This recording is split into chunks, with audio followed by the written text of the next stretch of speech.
बिस्मिल्लाहिर्रहमानिर्रहीम। अस्सलाम वालेकुम। तो कैसे हैं आप लोग? उम्मीद है बिल्कुल ठीक ठाक होंगे और बहुत मज़े में होंगे और इस माह रमज़ान के तीसरे अशरे की आमद का इंतज़ार कर रहे होंगे। जी हाँ, रमज़ान का तीसरा अशरा स्टार्ट होने वाला है अल्हम्दुलिल्लाह। मतलब 20 रोज़े होने वाले हैं। कितनी आसानी के साथ अल्लाह पाक ने इन रोज़ों को हम सब के लिए आसान बना दिया, उन्हें पूरा करवा दिया। बस अल्लाह पाक आने वाले 10 रोज़े भी हम सब के लिए आसान बना दीजिए और उन्हें पूरा करवा दीजिए। सबकी तबीयत अच्छी रखिए, सेहत अच्छी रखिए। ये थोड़ा सा नज़ला खांसी, ये मौसम का चेंज होना ना, सब क्या चल रहा है और तो सबकी थोड़ी थोड़ी तबीयत ऊपर नीचे चल रही है मुझे लगता है, क्योंकि मेरी तबीयत भी ऊपर नीचे चल रही है। मतलब एक तरह से शैतान होता है ये, जो मतलब जो आपसे कह रहा होता है पीछे से कि आज तुम्हारी तबीयत ठीक नहीं है, रोज़ा छोड़ दो। लेकिन नहीं, रोज़ा नहीं छोड़ना है। तो अल्लाह पाक सबके रोज़ों का आसान बना दीजिए और सबकी सेहत को अच्छा रखिए और रोज़े पूरे करवा दीजिए इंशाल्लाह, आमीन।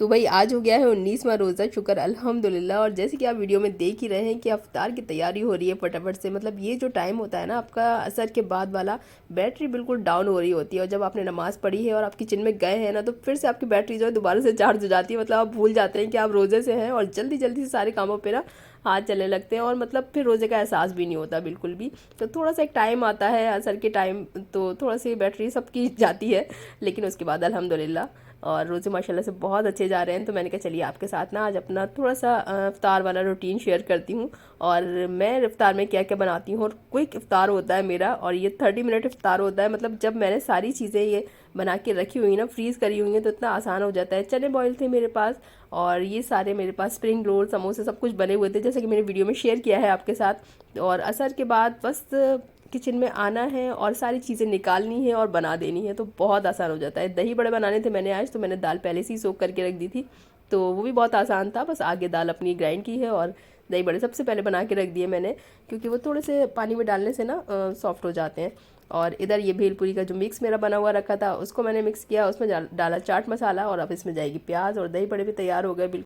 अच्छा, जितनी चीज़ें आपके पास फ्रीज़र में पड़ी हैं, मतलब जो भी आपने मेक इन फ्रीज़ बना के रखा है ना, तो उसके अलावा अगर आपको कोई भी चीज़ बनानी है, जैसे दही बड़े हो गए या कुछ और अलग एक आइटम हो गया, पास्ता बनाना है या कुछ और बनाना है, तो उसकी तैयारी थोड़ी सी दोपहर से करके रख दें, साइड कर दें उसे, तो फिर आसान हो जाता है। मतलब आधा घंटा पौन घंटा लगता होगा, तो आपकी सारी चीज़ें तैयार हो जाती हैं। आपके इफ्तार की टेबल ना थोड़ी सी पहले रेडी हो जाती है और आपको थोड़ा सा टाइम मिल जाता है कि सारा इफ्तार लगाने के बाद सब एक साथ बैठकर वहाँ दुआ मांगे। और वो जो टाइम होता है ना, वो दुआ की कबूलियत का टाइम होता है। अल्लाह पाक हम सब की दुआ को कबूल अदा फरमा ले, आमीन या रब्बुल आलमीन। तो दुआ जो है आपकी ज़िंदगी में बहुत ज़्यादा ज़रूरी है, आपकी ज़िंदगी को बदलने में, अपनों की, आपके लव्ड वंस की ज़िंदगी को आसान बनाने में, उसको खूबसूरत बनाने में दुआ जो है बहुत ज़रूरी है।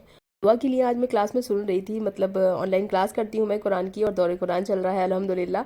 तो उसमें आज तफसीर चल रही थी और जो हमारी दौरे कुरान की उस्ताज़ा हैं, उस्ताज़ा इफ़त मकबूल, तो यूट्यूब पे भी उनका चैनल है नूरुल कुरान के नाम से। उनके लेक्चर्स हैं, दौरे कुरान की ऑडियोज़ हैं, तो आप लोग चाहें तो जाके चेक कर सकते हैं, बहुत अच्छा लगेगा आपको। उन्हें सुनकर आपको ऐसा लगेगा कि कोई आपको कुरान सुना नहीं रहा, पढ़ा नहीं रहा, कोई कुरान बैठ के आपको समझा रहा है और सिखा रहा है बहुत प्यार से। तो बस मुझे बहुत अच्छा लगता है, तो मैंने आप लोगों के साथ शेयर कर दिया। इस तफसीर के दौरान उन्होंने दुआ के हवाले से एक बहुत अच्छे से पॉइंट को क्लियर किया कि आजकल हम लोगों ने बहुत ज़्यादा एक ट्रेंड बना लिया है कि हम लोग एक दूसरे से बात करते हुए कहते हैं कि हमें दुआ में याद रखना, हमारे लिए दुआ करना। तो जो दुआ होती है ना, वो खुद के लिए खुद की जाती है। जो खुद के लिए खुद की गई दुआ जितनी बेहतर होती है, उससे बेहतर कोई दुआ नहीं होती। तो हम लोगों ने बहुत आसान समझ लिया है ये, एक दूसरे के ऊपर ये जिम्मेदारी डाल देना और कि दुआ करना हमारे लिए, हमें दुआ में याद रखना, तो ये बहुत बड़ी ज़िम्मेदारी होती है।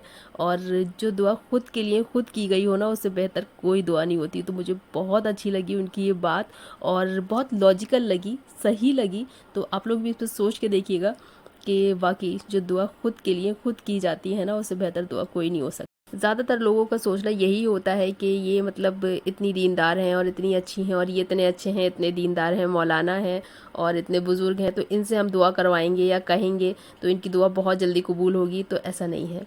तो आप अपने आप को इतना अच्छा बनाने की कोशिश करिए और अपने लिए, अपने अपनों के लिए, अपने लव्ड वंस के लिए और जिसके लिए आपको दुआ करनी होगी उसके लिए तो आप खुद ही दुआ करेंगे ना। ये तो नहीं कि आप मेरे बच्चों के लिए दुआ करिएगा, मेरे हस्बैंड के लिए दुआ करिएगा, तो नहीं, जो आप दुआ खुद करेंगे इनके लिए तो वो सबसे बेहतर होगी और अपने आप के लिए। तो मुझे बहुत अच्छी लगी उनकी बात, ये पॉइंट, और तो मैंने कहा कि आपके साथ शेयर कर।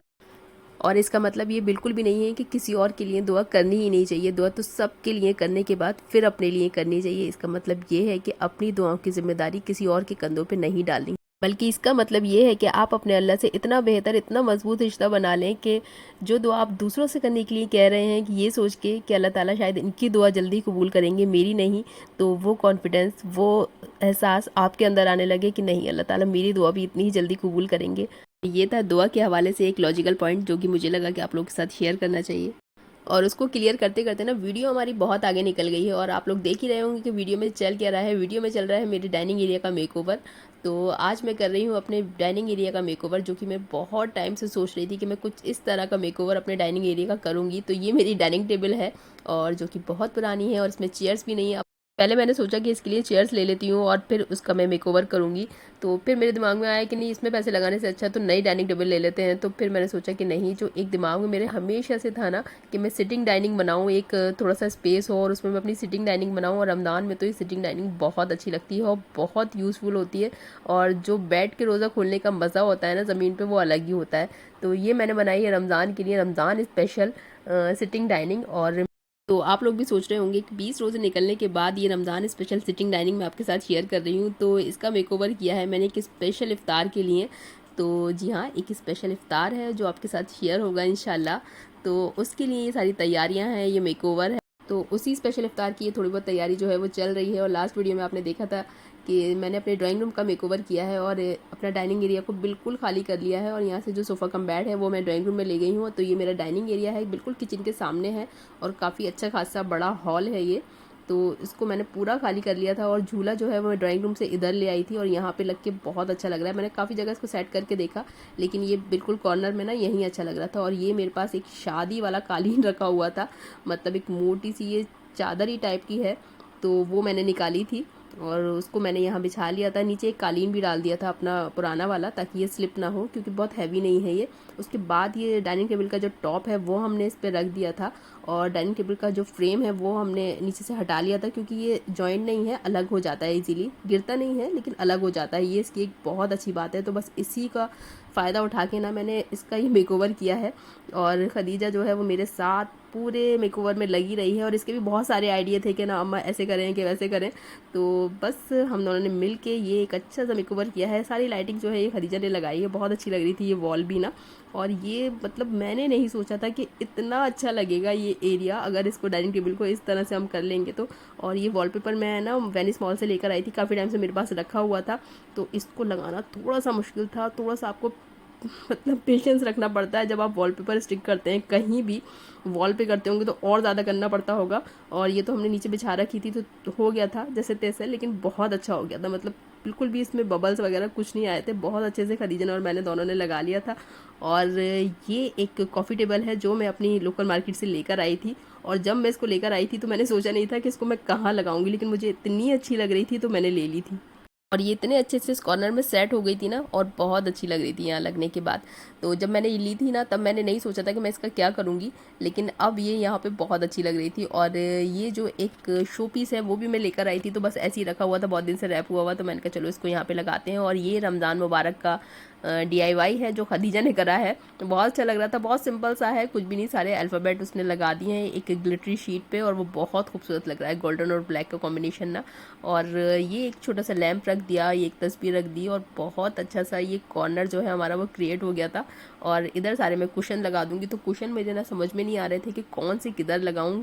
एक तो कुशन माशाल्लाह से मेरे यहाँ बहुत ज़्यादा है, तो मुझे नहीं समझ में आता कि कौन से वाले किधर लगाऊं। तो फिर मैंने ये राउंड वाले और ये एक मीडियम साइज़ के जो है मेरे पास, वो मैंने लगाए थे दोनों यहाँ पे। तो उसको सेट करना पड़ रहा था कि कौन से किधर लगाने हैं, कैसे लगाने, तो लगा के बस मैं वही देख रही थी। और ये स्पेशल इफ्तार के लिए स्पेशल सिटिंग डाइनिंग मेरी तैयार हो गई थी।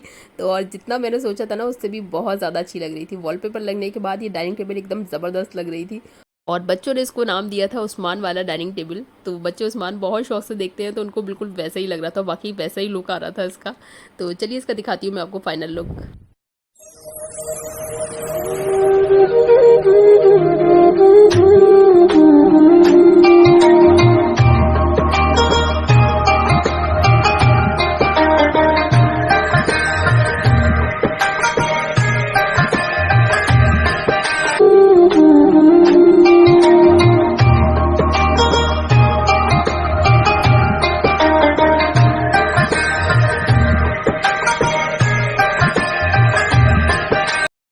ये था इसका फाइनल लुक। और कैसा लगा आप लोगों को ये स्पेशल सिटिंग डाइनिंग मेकओवर।